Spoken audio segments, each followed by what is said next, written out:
Hello, and welcome to Beyond Books, where we talk about books and always go beyond. I'm your host. I'm Renee. Let's talk about my reading plans for the month of July. Oh, before we get started, I do have the co host with me tonight. I have to get her in position. Come on, come on. You know where the camera is. That's the lovely Raina. Raina, sit. Sit, baby. Good girl. Good girl. That's the lovely Raina. She's the co host this evening. So, let's talk about July. Can you believe it? It's already July. Half the year is over. So, let's check ourselves before we wreck ourselves, shall we? Let's take a moment to breathe. That's what we'll do. So, breathe in, hold it for a second, and breathe out. Now, isn't that better? All right, so bookishly speaking, I have already begun to sink my teeth into my July TBR. And I actually have one book completed, and that is, bend down here and get it, excuse me, that is Razorblade Tears by S.A. Cosby. This book is about the fathers of two gay men who are murdered. Neither of the fathers had ever really accepted their sons as proud gay men, and now they're seeking to find the murderer and avenge their son's death. It's a very, very good book. It's the first book that I've ever read by this author, S.A. Cosby, and I'm sure it won't be the last. He is from southeastern area of Virginia, which is where I live. And the book also takes place in this area.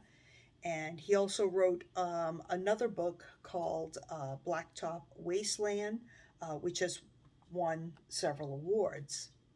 Now, something unusual. Come on, Raina. Up on the bed. Come on. Come on. Up. Up. You can see how well she listens. So, something unusual did occur with this book, and that is that Donna read it as well. She's not a real big reader. It has to be a really interesting book in order to get her attention, and this one fit the bill. So she doesn't just kind of read one after another like I do. She actually read this one before I did, and she read it last month in June. But I would like to do a deep dive into the book with her on camera. And we'll do a little kind of tag team review of it. So hopefully soon we'll have that video up and ready to view. So the next book that I'm reading in July is also a buddy, or actually a group read. And I don't have it because I'm listening to it on Audible.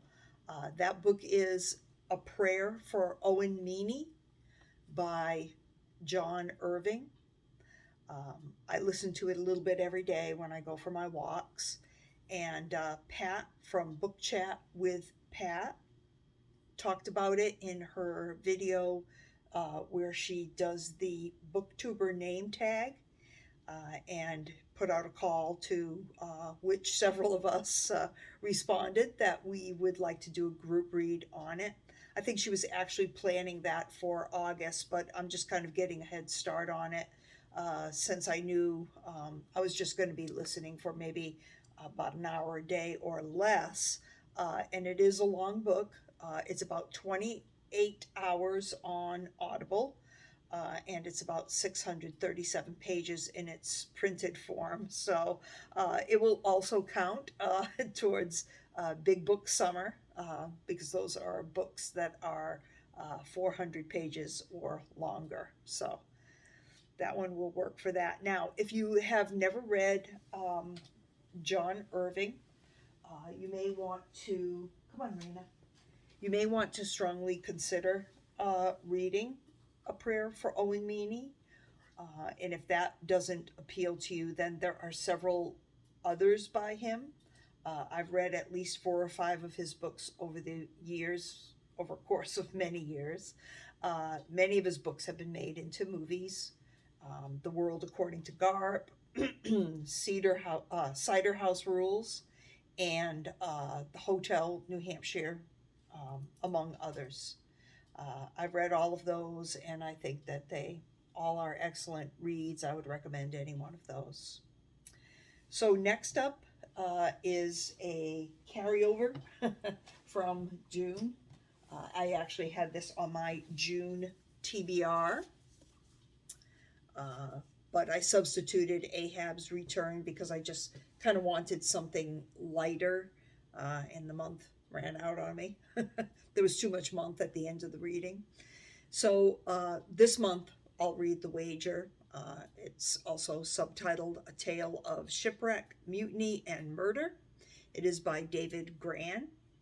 He's the author of Killers of the Flower Moon. The Wager is also a work of nonfiction by him, and it's pretty highly acclaimed so far. It remains in the running for the BookTube Prize. It's still in contention now in the semifinal round. So I'm looking forward to reading it. I just couldn't quite squeeze it in for June, so carried over to July. I think that's what I'm going to pick up next.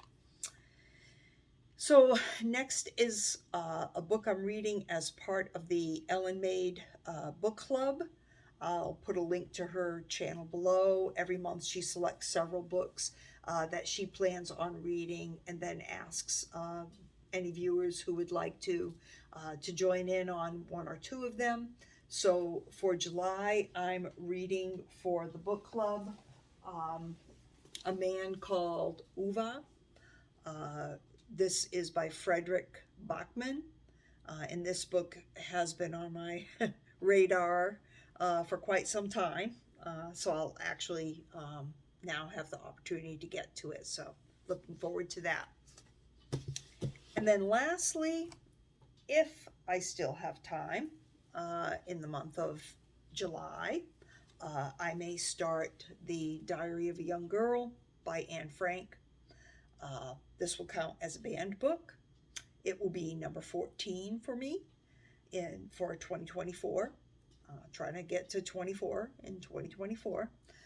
This is another book that is a buddy read for me, and I'm reading it with Daniela at Uncommon Reader. We actually agreed to read it in August, but it'll likely be August by the time I finish with it, if I even get it started in July, because don't forget, I will also add my book of the month once it does arrive in the mail. So that will be added to my TBR at that point.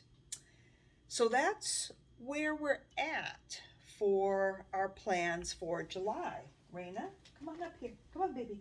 Come on, jump up. Jump up. Good girl. Good girl. Good girl. You stay. You stay. Let's see what happens. My next video will probably be a tag. I have several of those to catch up on, and I also still need to review the two banned books that I read in June. These were numbers 12 and 13 for me. This was number 12, Raisin in the Sun by Lorraine Hansberry, and this was number 13, Beloved by Toni Morrison. So that will be another video that I'll do soon. And if you like my channel, and if you like Raina, please like and subscribe for more content. Comment below. Let me know what you're reading in July. Oh, Lord, it goes by so fast. Let me know what you're reading in July, and take care. Thank you very much for watching. Have a great day.